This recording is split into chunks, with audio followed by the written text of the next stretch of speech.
The French revolution and the idea of the nation.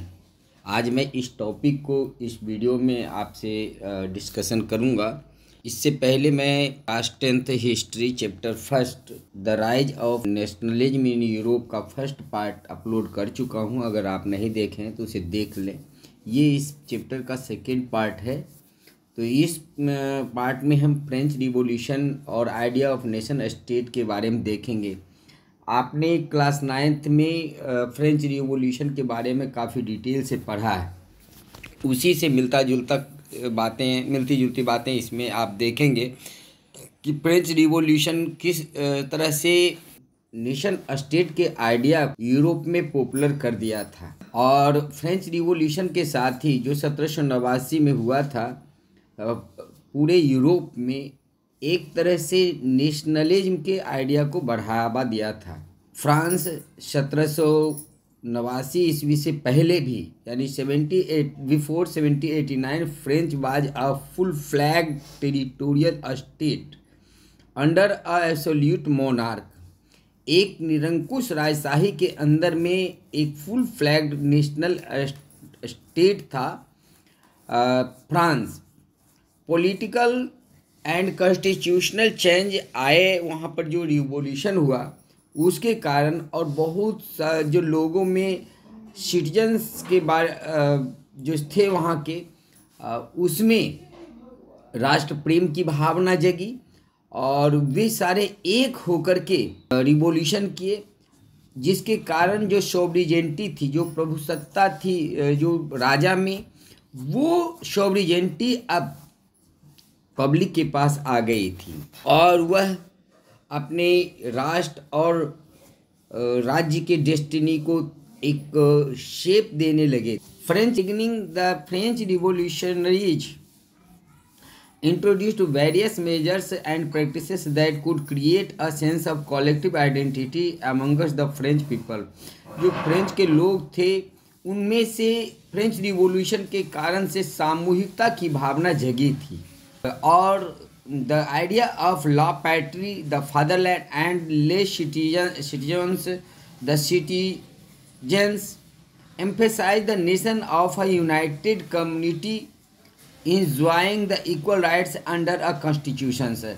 लोग वहाँ के अपने मातृभूमि को फादरलैंड और जो वहाँ के नागरिक थे, जिसको ले सिटीजन्स कहा जाता था, यानी सिटीजन्स थे, उसकी भावना के चलते सामूहिक रूप से समान अधिकार को एंजॉय कर रहे थे। संविधान के अनुसार जो 1791 में संविधान बना, उसका मूल भावना, बल्कि मैं कहूँ तो फ्रेंच रिवॉल्यूशन की मूल भावना ही स्वतंत्रता, समानता और बंधुत्व की बातें थी। और यही 3 सिद्धांत पर वहाँ के संविधान की रचना हुई थी। A new French flag, the tricolour was chosen to replace the former royal standard. जो पहले राजा के झंडे थे उसको हटा करके एक तिरंगा झंडा वहाँ स्वीकार किया गया। स्टेट जनरल जो इलेक्टेड बॉडी होती थी उसका नाम बदल करके नेशनल असेंबली कर दिया गया। नए हिम्स कंपोज किए गए। आपको मर्सलीज के बारे में मालूम होगा, 9th में आप लोग पढ़ेंगे होंगे, तो उसको नया नेशनल सॉन्ग बनाया गया। अब लोग जो रिप्रेजेंटेटिव थे वो ओथ लेते थे, जो शहीद हो गए थे इस रिवॉल्यूशन के दौरान, उनको श्रद्धांजलि दी जाने लगी थी। इस तरह से एक सेंट्रलाइज एडमिनिस्ट्रेटिव सिस्टम स्थापित की गई थी, जो एक तरह के कानून सभी सिटीजन्स के लिए जो उस क्षेत्र के अंदर में रहते थे लागू किए गए। आंतरिक कस्टम ड्यूटीज और ड्यूज जो थे उसको समाप्त कर दिया गया। एक तरह की वेट और मेजर्स को अडॉप्ट किया गया। जो रीजनल डायलेक्ट्स थे, जो बोली थी फ्रांस में, जो अलग अलग क्षेत्र में लोग बोलते थे, उसके जगह पर जो पेरिस में बोले जाने वाली फ्रेंच भाषा थी, जो उसको कॉमन लैंग्वेज घोषित किया गया राष्ट्र का, यानी राष्ट्रभाषा घोषित कर दिया गया। रिवॉल्यूशनरीज जो थे उन्होंने फ्रेंच के डेस्टिनी को तय किया। The revolutionary further declared it was the mission and the destiny of French nation to liberate the people of Europe from despotism, in other words to help other people of Europe to become nations. तो जो revolutionary थे उन्होंने ये घोषित कर रखा था कि उसका उद्देश्य फ्रांस की तरह ही समूचे यूरोप से निरंकुशवाद या तानाशाही को समाप्त करना है और उनके लोगों को, यूरोप के लोगों को नेशन स्टेट बनाने में मदद करना है। When the news of the events in France reached in different cities of Europe, students and other members of educated middle class began setting up Jacobin clubs। तो फ्रांस में ये जो घटना घटी थी रिवॉल्यूशन की, वह जब यूरोप में फैलती है तो वहाँ के भी स्टूडेंट्स और जो दूसरे लोग थे मिडिल क्लास के, वो लोग भी जैकोबिन क्लब्स स्थापित करने लगते हैं। मैं आपको बताया था कि 1791 के बाद 93-94 में जैकोबिन क्लब्स स्थापित किए गए थे बहुत सारे, और उसी जैकोबिन क्लब्स के हाथ में सत्ता भी आ गई थी। The activities and campaigns prepared the way for the French आर्मीज with moved into Holland, Belgium, Switzerland and much of the Italy in 1790s। तो जो एक्टिविटीज या जो कैंपेन चल रहा था फ्रांस में, वह अब हॉलैंड, बेल्जियम, स्विट्जरलैंड और इटली पहुंच चुका था 1790 ईस्वी तक। इस तरह से जो आउटब्रेक हुआ फ्रांस में, जो एक तरह से रिवॉल्यूशनरी वार शुरू हुए थे, आपको पता है 1830 से 1848 के बीच में फ्रांस जो यूरोप में रिवॉल्यूशनरी वार शुरू हुए थे। French army began to carry the idea of nationalism abroad. France की सेना राष्ट्रवाद के विचारों को पूरे अपने सीमा से बाहर पूरे यूरोप तक फैलाना शुरू कर दिया था। आप यहाँ नक्शा देख सकते हैं, ये यूरोप का नक्शा है। आधा रशियन एम्पायर है जो ब्लू रंग से आप देख सकते हैं। यहाँ पर ये फ्रांस है, ये देखिए फ्रांस है। इसके साउथ में स्पेन है और स्पेन के वेस्ट में पुर्तगाल है। आप नक्शे को ध्यान में रखेंगे तो समझना बहुत आसान हो जाएगा। फ्रांस के बगल में स्विट्जरलैंड है, यहाँ भी जो राष्ट्रवाद की भावना फैली थी। इसके ऊपर में देख सकते हैं फ्रांस से इस अटलांटिक महासागर के बीच में ये वेल्स है, इंग्लैंड है, ग्रेट ब्रिटेन है। अभी ये सारे देश एक बन चुके हैं। स्कॉटलैंड है, आयरलैंड है, और इसके जो ईस्ट में है ऑस्ट्रिया है। ये सारे जो देश थे, यहाँ पर राष्ट्रवाद की भावना काफ़ी तेज़ी से फैली थी फ्रेंच रिवॉल्यूशन के बाद। Within the wide swath of territory that came under his control, Napoleon set about introducing many of the reforms that he had already introduced in France। जब नेपोलियन बोनापार्ट फ्रांस से आगे अपने विजय अभियान को आगे बढ़ाया था, तो जो जिस तरह से उसने फ्रांस में सुधार की प्रक्रिया को शुरू किया था, उसको दूसरे देशों में भी लागू करना शुरू कर दिया था। दो return to monarchy Napoleon had no doubt destroy the democracy in France, but in democratic administrative field he had incorporated revolutionary principles in order to make the whole system more rational and efficient।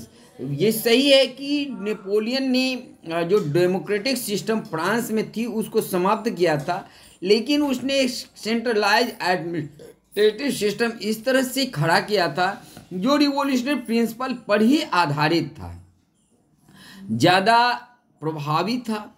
Napoleon ने 1804 ईस्वी में Napoleon code, जिसे civil code कहा जाता है और Napoleonic code भी कहा जाता है, उसको लागू किया था। इस कोड के अनुसार जन्म के आधार पर जितने भी प्रिविलेज थे, विशेषाधिकार थे, उसको समाप्त कर दिया गया था। यानी चर्च और नोबेलिटीज को जो भी अधिकार प्राप्त थे उसको समाप्त कर दिया गया था और कानून के समक्ष समस्त जनता को समान घोषित किया गया था। जनता को संपत्ति का अधिकार दिया गया था।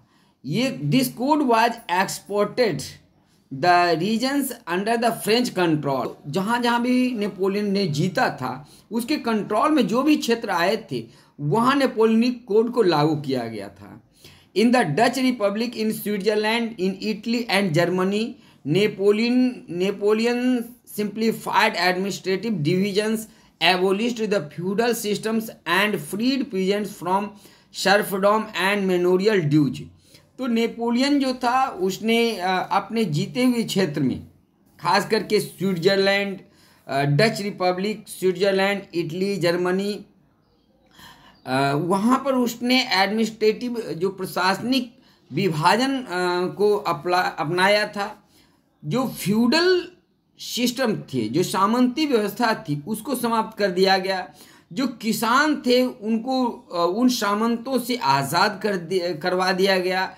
जो दासत्व की भावना थी, यानी जो सर्फेडम था, सर्फेडम का मतलब दासत्व होता है, उससे उनको मुक्त किया गया था। जो जागीर दिया गया था उससे मुक्त कर दिया गया, जागीर ले ली गई थी।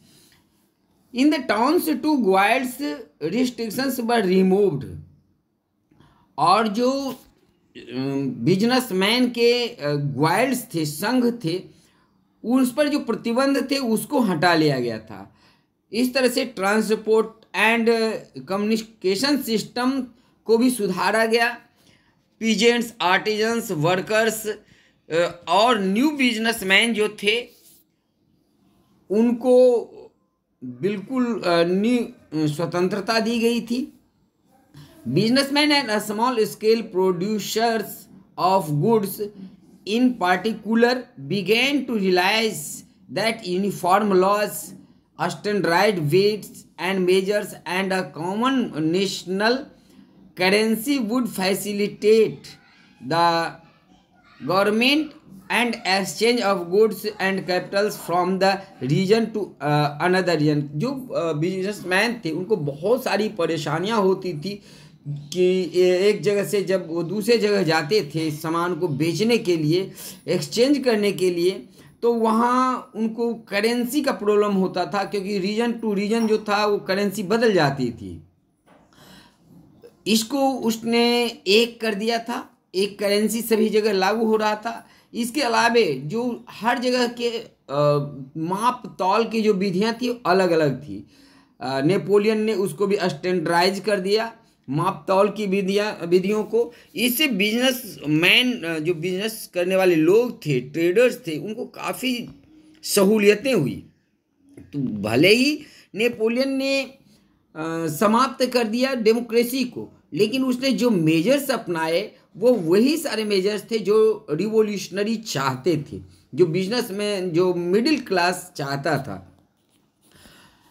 However, in the areas conquered, the restrictions of the local populations of France rule were mixed।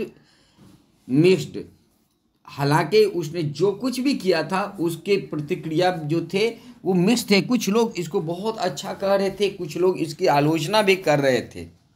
लेकिन शुरू में तो नेपोलियन के इस कार्य की काफ़ी सराहना हुई। हॉलैंड और Switzerland as well as in the certain cities like Brussels, Mainz, Milan and Warsaw, the French armies were welcomed as harbingers of liberty।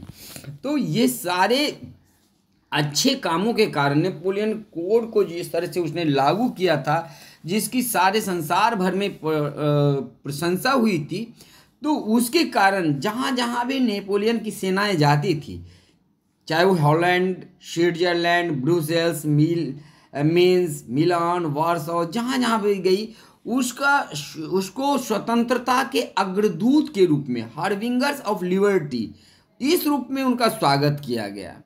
हार्बिंगर्स का मतलब होता है अग्रदूत। तो स्वतंत्रता के अग्रदूत के रूप में नेपोलियन की सेना का स्वागत किया गया। But The initial enthusiasm soon turned into hostility. It became clear that the new administrative arrangement did not go hand in hand with political freedom. लेकिन कुछ ही समय के बाद लोगों के उत्साह ठंडे पड़ गए, क्योंकि इन फ्रीडम के अतिरिक्त लोगों को ऐसा महसूस हुआ कि उनकी जो राजनीतिक आज़ादी है वो छिन गई थी. Increase the taxation and censorship, forced conscriptions into the French armies required to conquer the rest of Europe, all seemed to outweigh the advantage of administrative changes. Tax बढ़ा दिए गए थे, सेंसरशिप फिर से लाद दिया गया था. जो फ्रेंच आर्मी को जो नई टेरिटरी जीतने के लिए और भी पैसे थे, उसके लिए ये सब ज़रूरी था. तो इसके लिए जो एडमिनिस्ट्रेटिव चेंजेस थे वो आ रहे थे.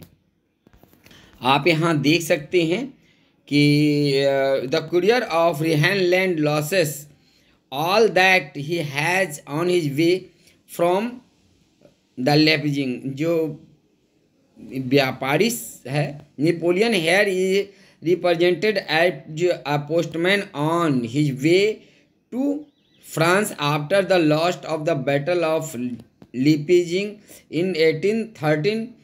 Each letter dropping out of his bags bear the names of territories he lost. तो नेपोलियन जिन जिन क्षेत्रों को जीता था, यहाँ नेपोलियन को दिखाया गया एक पोस्टमैन की तरह से. वो एक एक करके उसके हाथ से निकलते जा रहे थे.